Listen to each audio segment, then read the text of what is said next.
ನಮಸ್ಕಾರ ವೀಕ್ಷಕರೇ, good is good ಮೋಟಿವೇಶನಲ್ಗೆ ನಿಮಗೆಲ್ಲ ಆತ್ಮೀಯ ಸ್ವಾಗತ ಸುಸ್ವಾಗತ.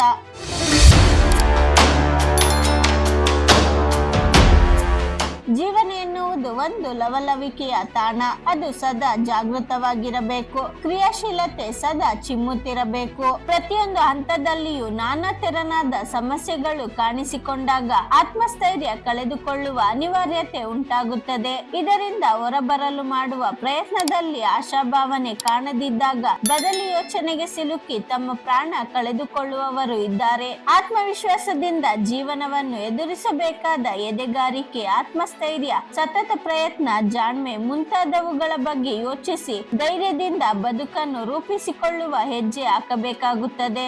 ಸಣ್ಣ ಪುಟ್ಟ ಘಟನೆಗಳಿಗೆ ಆತ್ಮಹತ್ಯೆಗೆ ಶರಣಾಗುವಂತಹ ಕಠೋರ ನಿರ್ಧಾರವನ್ನು ತೆಗೆದುಕೊಳ್ಳುವುದು ಸಮಂಜಸವಲ್ಲ. ಪ್ರತಿಯೊಂದು ಸಮಸ್ಯೆಗೆ ಪರಿಹಾರವೆಂಬುದು ಇದ್ದೇ ಇರುತ್ತದೆ. ಸಾವೆಂದಿಗೂ ಉತ್ತರವಾಗಲಾರದು. ಪರಿಸ್ಥಿತಿಗೆ ಕಾರಣದ ಮೂಲ ಹುಡುಕುತ್ತಾ ಹೋದರೆ ಬಹಳಷ್ಟು ಘಟನೆಗಳಲ್ಲಿ ಸಂಕುಚಿತ ಮನೋಭಾವ, ಅಪಮಾನ ಸಹಿಸಲಾರದ ಮನೋವೃತ್ತಿ, ಪರಿಸ್ಥಿತಿಯನ್ನು ಧೈರ್ಯದಿಂದ ನಿಭಾಯಿಸಲಾಗದ ಹೇಡಿತನ ಮುಂತಾದವುಗಳು ಹೆಚ್ಚಾಗಿ ಗೋಚರವಾಗುತ್ತದೆ.